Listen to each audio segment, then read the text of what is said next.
Welcome to Daily Life Pod, your source for daily inspiration and insights. Welcome to the deep dive. Today we are cracking open a philosophy that has sold, over 16.5 million copies around the world? Yeah, something like that, in 52 languages. Don Miguel Ruiz is The Four Agreements. It's a huge phenomenon. It really is. Yeah. And our mission today is, it's a bit complex. It is. We want to distill what makes these agreements so powerful for so many people. But we also have to dig into the critiques, the pushback, especially around how this philosophy works or doesn't work in the real world. Absolutely. Before we get into the agreements themselves, though, we should probably talk about the author, because his journey is pretty fascinating. It's incredible. He was born in Tijuana in 1952, and he didn't start out as a spiritual master, not at all. He was a scientist. A neurosurgeon. He trained and practiced as a neurosurgeon.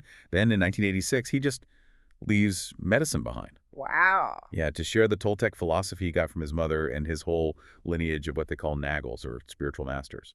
So you have this blend of rigorous scientific thinking and ancient wisdom. It gives it a different kind of weight, doesn't it? He's looking at the mind from both sides. Exactly. And the whole thing starts with this foundational idea he calls the dream of the planet. Okay, so what is that? Ruiz basically says that everything we think of as reality, our laws, our religion, our culture, is just a collective dream. We're all dreaming it together. Right. But the key part, the part that's so important to his work, is that he says this dream is a distortion.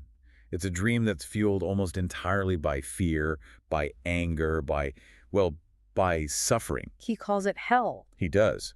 And we get locked into this dream through what he calls domestication. Which starts when we're kids, right? The whole punishment and reward system. Precisely. We're trained, like you'd train a dog, to accept a certain set of rules. And that process installs these two figures inside our minds. The book of law and the internal judge. Yes, Yeah. The book of law is your personal rule book of shoulds and shouldn'ts, and the judge is. Yeah. Well, it's a relentless voice that punishes you every single time you break one of those rules. And it is relentless. He says it punishes you over and over for the same mistake. Yeah. And the result of all this internal judgment is that our deepest fear isn't death. No. Our deepest fear is, and this is a quote, taking the risk to be alive and express what we really are. We're just terrified of being authentic because the judge might disapprove. Exactly. And so the four agreements are the tools to break those old fear-based agreements and find what he calls the new dream, personal freedom. It's basically a call for a full-on internal revolution. So, okay, let's dive into these four tools, starting with number one. Agreement one is be impeccable with your word. And impeccable here means a lot more than just, telling the truth. Oh, way more. He sees language as a form of magic, a creative force. Your words are like seeds and your mind is the fertile ground. So when you use your words for self-criticism, for doubt, You're practicing what he calls black magic on yourself. You're planting seeds of suffering. So being impeccable isn't just about what you say to other people.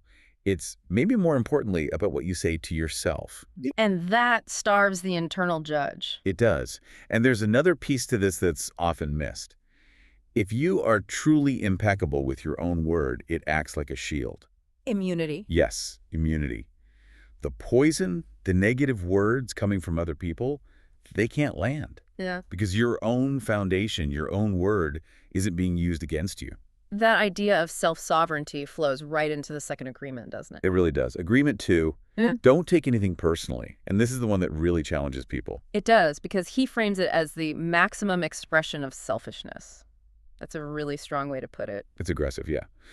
But his point is that taking things personally is based on this deep-seated assumption that everything is about me. That you're the main character in everyone else's story. Right. If someone insults you, they aren't really talking about you. They're revealing their own dream, their own fears, their own poison.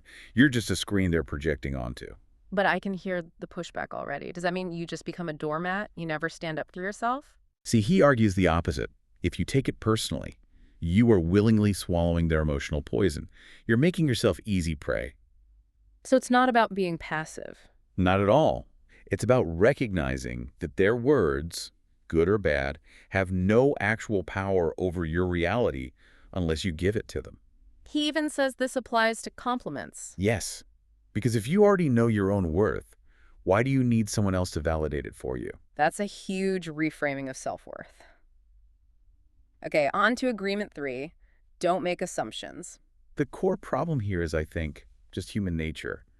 We're kind of lazy. We make assumptions because it's easier than asking hard questions. And then we defend those assumptions like they're the absolute truth. The book uses the classic relationship example, right? Oh, yeah. You assume your partner knows what you want. You should have known. Right. And when they don't, we create all this drama from a contract that was never actually agreed to. And he says we do this because we're afraid of the answer. We're afraid to ask the questions. Because if the answer is something we don't want to hear, the judge is just waiting to pounce. So the solution is, it sounds simple, but it's really hard in practice. Just ask. Ask questions until you have total clarity. And, maybe most importantly, stop lying to yourself about what you really want. That need for clarity leads us right to the last one. Agreement 4. Always do your best. Now, on the surface, this one can sound a little stressful, like a constant demand for peak performance. Yeah, like hustle culture. Exactly. But there's a really important nuance here. Ruiz is very clear that your best is always changing. It changes from moment to moment. So my best when I'm sick is totally different from my best when I'm well-rested and feeling great. Precisely. And if you try to do more than your best, if you push yourself to give 100% when you only have 60, you just deplete your energy and burn out. And you still end up feeling bad. Right. But the flip side is also true. If you do less than your best, you open the door for the judge to come in with guilt and regret. So it's about finding that sweet spot of action without self-judgment. Exactly. You take action for the sake of the action itself, and you live fully in that moment. That consistent, honest effort is what prevents regret. Okay, so these 4 agreements, they promise this massive internal cleanup job. But let's be real. Does this framework, which is so deeply personal, actually hold up when you walk out the door into the messy world of other people? And this is where we have to pivot. This is the critical deep dive, because this is where the philosophy gets some serious and I think valid scrutiny. The most common critique you see online is that the book is just so individualistic. Right. It promotes this idea that happiness is something you create entirely on your own, independent of others. That what anyone else thinks just doesn't matter. And critics argue that, well, that's just not how humans work. We're social creatures. We're wired for connection. We have a social contract. We owe things to each other. So if I'm just focused on my own internal dream, am I just abandoning the shared one? That's the question. And it leads to this other question. Is this really ancient Toltec wisdom? Or is it kind of just a spiritual repackaging of modern Western individualism? There's one quote from the book that really seems to be the lightning rod for all of this criticism. I know exactly the one you mean. It is not what I'm saying that is hurting you. Is that you have wounds that I touch by what I have said. You are hurting yourself. Oh, yeah. That quote creates what a lot of people call an accountability gap. If someone says something cruel or even offers valid criticism that I need to hear, can they just dismiss my reaction by saying, oh, that's just your wound? It sort of gives people a free pass, right? It makes it impossible to hold someone accountable for their actions because any negative reaction is just my own personal trauma being triggered. Exactly. It can be a way to shut down any external feedback you don't like by just labeling it irrelevant poison. Which leads to this other observation, that the book can be weirdly attractive to narcissistic people. You do see that. People weaponizing the language. Saying things like, well, that's just your opinion, or using self-love as an excuse to be selfish and dodge any kind of responsibility. The intent of the philosophy is obviously emotional maturity and integrity. Of course. But because it's so simple, it can be easily corrupted by someone who, lacks empathy. It becomes a very elegant way to rationalize not caring about how your actions affect others. So we've got this major tension. On one side, profound personal freedom. On the other, the reality of our social bonds. How does the philosophy try to bridge that? Well, this is where the 5th agreement comes in. It was written later by Ruiz and his son, Don Jose Ruiz. And it really feels like a direct response to that individualism critique. And that agreement is? Be skeptical, but learn to listen. Interesting. So that immediately brings the outside world back into the equation. It does. The first part, be skeptical, is about continuing that internal work. Using doubt as a tool to see that almost everything we know through language isn't absolute truth. It's just agreed upon truth. You stay skeptical so you can trust your own discernment. But then you have to learn to listen. Yes. And learn to listen is about respect.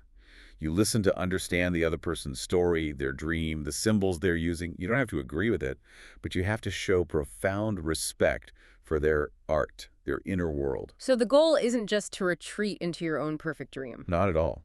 The internal cleanup, getting rid of the judge and the old book of law, is the necessary first step. It ensures that when you do engage with others, you're not just projecting your own fear and poison onto them. The ultimate goal then shifts from just personal freedom to, creating a better dream together. That's it. Creating the most beautiful dream together through listening and mutual understanding. So at the end of the day, what does this all mean for you, the listener? You have this powerful framework for freeing yourself from the dream of the planet, from all that inherited fear and judgment. It's an incredible set of tools for ending your own suffering. Yeah. But the real tension, the question you have to carry forward after doing that internal work, is this. If you really succeed, if you shed all those old fear-based beliefs, what's next? Exactly.